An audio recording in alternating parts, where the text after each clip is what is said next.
Hello everyone and welcome back to the channel. Today we are discussing Domitilla, the sequel no one asked for. Yeah, I just had to do that. But yeah, it's the sequel by Zeb Ejiro to his 1996 old classic, Domitilla.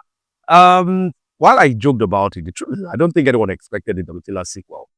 A lot of us grew up with this film, at least knowing of it, even if we hadn't watched it, or some people hadn't watched it. But it was synonymous. It was as popular as the likes of Glamorous Girl, Living in Bondage, and the likes of the 90s. You know, it was that popular that crossed over into the 2000s. So when it was announced that this film was getting a sequel, I was wondering, are we going to get Anne Njemanze back? She played the titular character in the original movie.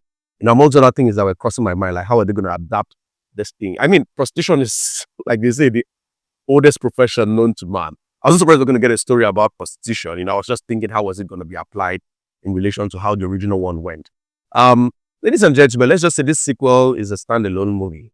For starters, and Njemanze isn't it. It's an entirely new story. Yes, at the core is still the story of prostitution. The core message this time around, that Ashawo No Be Work. I mean, it's still the same message from the first one, but this time it is literally said and also exists on the character poster, on the movie poster. So �𝐴𝐴 is played by Onyinye Odokoro. She is a character who we meet up with when she's at a tough place in life. She starts the film running away from an arranged marriage. We get to understand that her mom, who is a single mother, wants her to get married to an older man for money. The mom is shown and characterized as this person who loves money. You know, and �𝐴𝐴 is like, no, I can't do this. She just runs and enters this cab that was miraculously arranged or whatever the case may be. And then, woo, all the way to Lagos. She joins her friend Uchenna, who is a good friend. You know, both of them used to share this idea of having and running a fashion house back in the days. I think when they were in school, I believe. Uchenna is happy to house her, happy to help her get a job at as an usher in one of these fancy Lagos events. And that's how �𝐴𝐴 gets to meet Madam V. Madame V, as you can already guess, is a pimp. She runs a very elaborate crime syndicate. The police are after her, or at least this officer played by Onyinye Odokoro and his partner, Seun Ajayi, plays his partner. You know, both of them are hot on her heels, you know, though she's like 2 steps ahead of them.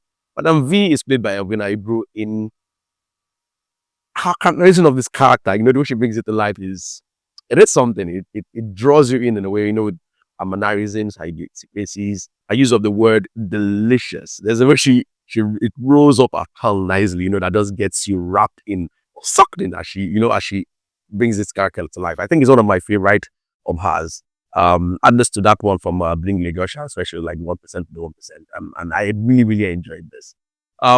So Madame V, at first, is not so nice to �𝐴𝐴, but �𝐴𝐴 could not see it, you know, because she's all wrapped up in her own belief and her own small bubble. You know, in this scene where they are both introduced, someone smacked �𝐴𝐴's bomb when she was serving, and she changes it for the man. And the man is like, I'm going to show you. And Madam V comes in, forces her to apologize to the man, and then pulls her aside to give her a new dress to change into. And �𝐴𝐴 doesn't pick on anything about Madam V's vibe, you know, but instead is all swoon by the fact that this is a rich woman who is giving her a listening here about how she has a new fashion, you know, startup. And let's just say that's how she gets wrapped up into Madam V's bubble.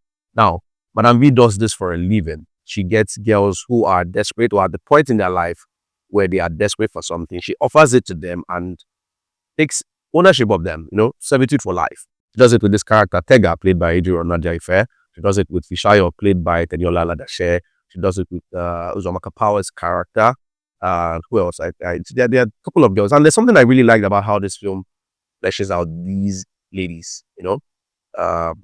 Gives them good backstories, gives them depth, gives them agency. Tells us that while they all are prostitutes or ashawo, as Uzomaka's character calls them, say, we'll be ashawo, you know, kind of thing. But they are all victims of circumstances. I think now that I'm thinking about it, I think I would have loved to see character who is in this situation because she wanted to. Because I mean, in life, while one thing or the other might have pushed one to a point, I think it will not be far-fetched to think that a character will like, you know what, I choose this for myself. You know, but we didn't get any of that. All of these characters are all victims of circumstances. Fishayo mom needed surgery, stole from Madam V, and that's how she ended up, owing her. Tega's son needed surgery, I think, or a liver transplant, and Madam V provided it, and that's how she ended up serving for, I think, 6 years. She said she's been at her beck and call for 6 years, and as the case may be. So you see, she gets these desperate ladies, gives them what they want, and then owns them for life. For equity, let's just say that. Long and short of how Madam V told her that you want power, you want money, Abi, that's what you want. Come, let me give it to you. That's what Domitilla is. Domitilla is freedom. Domitilla is in this sequel, Domitilla is an idea. Domitilla is how you get what it is that you want. But that was just the beginning of her problems, because eventually, when it was her sister who was gonna get married in her stead after she left, after she went to rescue her, she handed her over to Madam V on a platter. Let's just say that she's a very undiscerning character. Handed her on a platter, and then Madam V is like, I've sent her abroad to the US as we agreed, but now you owe me 120 million. Work hard and pay off your debt. And that was when the scales finally fell off her eyes, and she realized, deep shit. She helps the police who have been looking for a way out. Madam V owns their boss, the CP, who runs their unit. But these two are relentless, and one way or the other, they find it with us. And, let's just say they join forces to take down Madam V. For one way or the other, all the other girls band together too. I mean, perfect timing, even though the characterization pays off. Like, it makes sense, how they all ended up at that point where they are like, let's join forces and take down this woman. That made sense, for the most part. But yeah. So, but something I didn't like was how that played up after they had agreed to take her down. How the whole plan that they put up, and the way it flowed, I just it took me off a bit, took me off a bit. But not enough to change my mind about what I'd already thought that this film was a good watch. Something else it did at the end after they had taken down Madame Viano was to show the consequences of their actions. Or �𝐴𝐵ito's sister that is not returned. They couldn't find her sister, which I felt very realistic, because how are you going to trace? I don't think Madame V will start to spill. She doesn't look like the type. The girl loses her marriage because her husband finds out what she'd been doing for Madame V all along.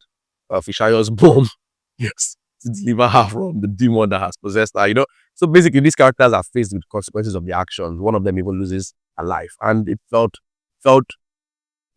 grounded. It felt a bit real, So I liked that. So if you've not gotten it by now, I think, let me just spell it out, that Domitilla the Sequel was a good watch. I thought it was a good watch. Its pros outweighed its cons, and which, when you put it like that, you'd have your answer ready. So if you're sitting on the dress about seeing it, I think you should check it out. I think you would have a good time. It's currently streaming, so have fun with it. Let me know what you think in the comments. Like, share, subscribe, and as always, I'll see you in the next video.